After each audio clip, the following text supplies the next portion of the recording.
Hello বন্ধুরা, কেমন আছেন? নিশ্চয়ই ভালো আছেন। আমিও ভালো আছি। আপনাদের জন্য নিয়ে আসলাম নতুন আরেকটি ব্লগ। এই ব্লগটা হচ্ছে গতকালের ব্লগ। তো সকালবেলা আমরা ঘুম থেকে ওঠার পরে আমাদের সংসারের নানা রকমের কাজে আমরা ব্যস্ত হয়ে পড়ি। তো সকালবেলা আমাকে প্রথমে মেয়ের জন্য নাস্তা বানাতে হবে। মেয়ে স্কুলে যাবে, মেয়ের মর্নিং শিফট স্কুল 7:30টায়। তো যেতে হবে 7টা বাজে। তো সেজন্য মেয়ের জন্য আজকে সকালে বানাবো হচ্ছে রুটি আর ডিম ভাজি। আমার হাজব্যান্ডও রুটি খাবে, সেজন্য আমি রুটি বেলতেছি। তো মিষ্টি কুমড়া ভাজি করা হয়েছে, এখন আমি রুটি বেলতেছি। রুটি বেলা হয়ে গেলে রুটি ভেজে নেব। কিন্তু তার আগে আমার হাজব্যান্ড এসে বলে যে আমি দাও রুটি ভেজে দিই। তো আমার হাজব্যান্ড সে রুটি ভাজতেছে, আমি রুটি বেলতেছি।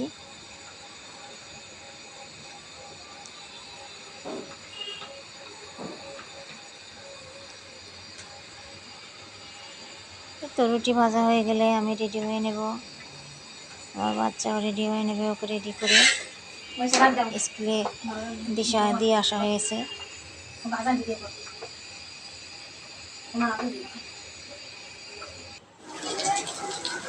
এরপরে ওর স্কুল ছুটি হয়ে গেছে, আমি নিতে আসলাম ওকে। এখনো হয়নি ছুটি, তো বৃষ্টি নামছে, ছাতা নিয়ে আসলাম, এখানে দাঁড়িয়ে আছি। তো মেয়েকে নিয়ে যে বেরিয়ে পড়লাম ছাতা নিয়ে। বৃষ্টি দুজনে ছাতা ধরে বৃষ্টির মধ্যে হেঁটে হেঁটে আসছি। এক ছাতার মধ্যে মেয়ে তো ছাতার নিচে থাকে না, সে আগে আগে চলে যায়। বাড়ি চলে আসলাম, বাসায় এসে রান্না বসাইলাম দুপুরের। এদিকে সকালে আমি ভাত রান্না করছি, কলা ভর্তা করেছি, মিষ্টি কুমড়া ভাজি ছিল। তো মেয়েকে একটু খাইয়ে দিলাম। ওদিকে চুলায় আমি ভাত আর ডাল একসাথে বসিয়ে দিয়েছি। এই ফাঁকে মেয়েকে ভাত খাইয়ে দেব। সে খাবে না, আমি তাকে জোর করে ভাত খাইয়ে দিচ্ছি। দুপুরে রান্নার সব কিছু জোগাড় করে রেখেছি। মাছ ভিজিয়ে রাখলাম ফ্রিজ থেকে বের করে। আর মাঝে মাঝে এসে চুলায় ডালটা দেখতে হচ্ছে। তো এই যে মেয়েকে খাইয়ে দিচ্ছি ভাত। সে তো খাবে না, তাকে ভাত খাইয়ে দিচ্ছি। প্রথমে সে মিষ্টি কুমড়া খাবে না, তো তাকে কলা ভর্তা দিয়ে খাইয়ে দিলাম। পরে ফাঁকে একটু মিষ্টি কুমড়া দিয়ে খাইয়ে দিয়েছি, সে খুব টেস্ট পেয়েছে, বলে ঠিক আছে আমি মিষ্টি কুমড়া দিয়ে খাবো। তাই তাকে মিষ্টি কুমড়া দিয়ে খাইয়ে দিলাম। মেয়েকে খাওয়ানোর পরে আমার দুপুরে রান্নার জন্য শুরু করে দিতে হবে, কারণ দুপুরে আবার আমার হাজব্যান্ড আসবে লাঞ্চ করতে। সেজন্য আমি এই যে কাঁকরোল কেটে নিলাম, পেঁয়াজ কেটে নিলাম। ডাল তো প্রায় হয়ে গেছে, ডাল এখন শুধু সম্বার দেব। তো ডাল সম্বার দেওয়ার জন্য আমি শুকনো মরিচ, তেজপাতা দিয়ে ফোড়ন দিয়ে তেল দিয়ে এখন পেঁয়াজ দিয়ে দিলাম। তারপর ডালটাকে সম্বার দেব।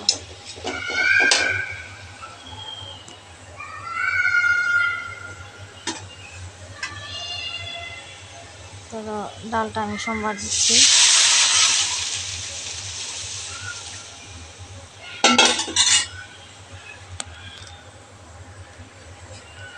আর এক চুলায় আমি এখন কাঁকরোল ভাজি বসাই দিয়েছি, কাঁকরোল ভাজি করে নেব।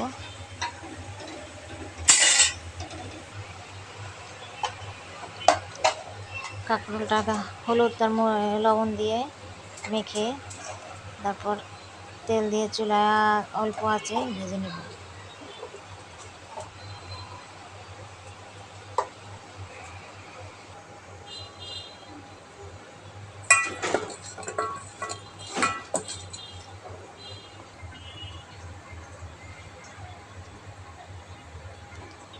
চুলায় কড়াইতে তেল দিয়ে দিলাম। এরপর কাঁকরোলগুলো আস্তে আস্তে দিয়ে দেব, তেলের মধ্যে আস্তে আস্তে ঢেকে দেবো, আস্তে আস্তে সিদ্ধ হয়ে যাবে, ভাজা হয়ে যাবে।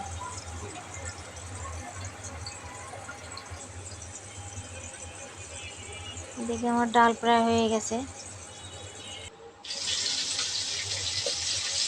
এই তো ফ্রিজ থেকে আমি টমেটো বের করলাম, টমেটো আমি ফ্রোজেন করে রাখছিলাম, তো একটা টমেটো কেটে নিলাম। মাছ ভুনা করব, মাছ ভেজে নিচ্ছি। তো মাছ ভাজা প্রায় হয়ে গেছে।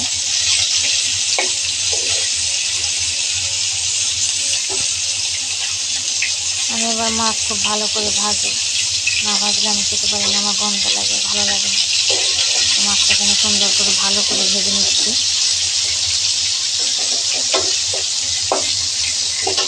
লাল লাল করে ভেজে নিচ্ছি মাছগুলো।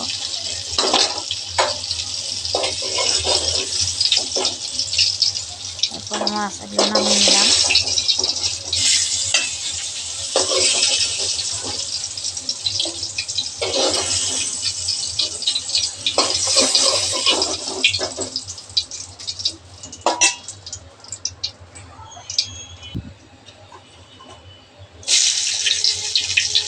এখন তেজপাতা, শুকনো মরিচ, জিরে ফোড়ন দিয়ে পেঁয়াজ দিয়ে হালকা করে ভেজে নেব। ভেজে নেওয়ার পরে মশলা, আদা বাটা, জিরে বাটা দিয়ে, হলুদ, মরিচের গুঁড়ো, ধনিয়ার গুঁড়ো দিয়ে,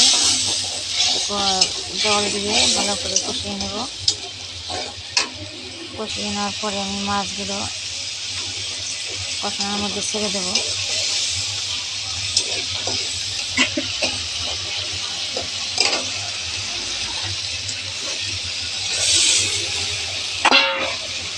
আমি আসলে এভাবে মাছের কষা রান্না করি।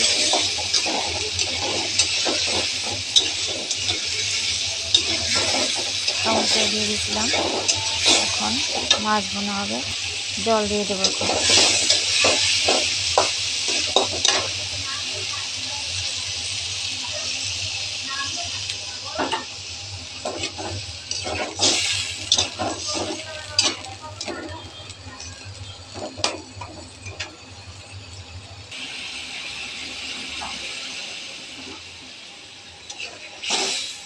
মাছ হয়ে গেছে, এই তো এখন নামিয়ে নেব। আমার হাজব্যান্ড এসে পড়েছে, এখন দুপুরে সবাইকে খাবার খেতে দেব, একসাথে খেতে বসবো।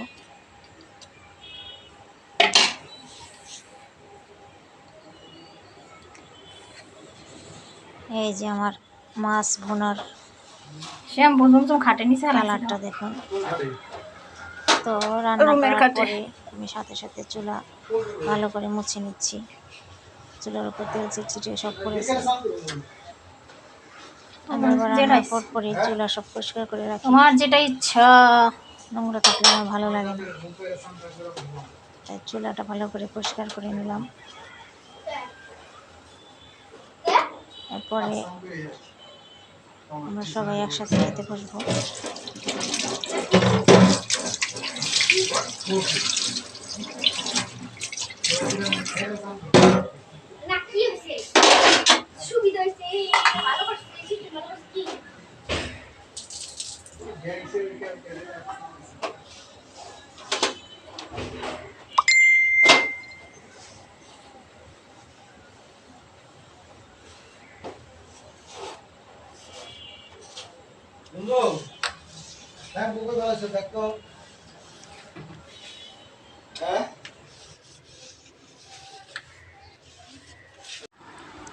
এই তো আমরা এখন সবাই একসাথে খেতে বসেছি, সবাই আমরা একসাথে খাচ্ছি। সব রান্নাই খুব টেস্টি হয়েছে।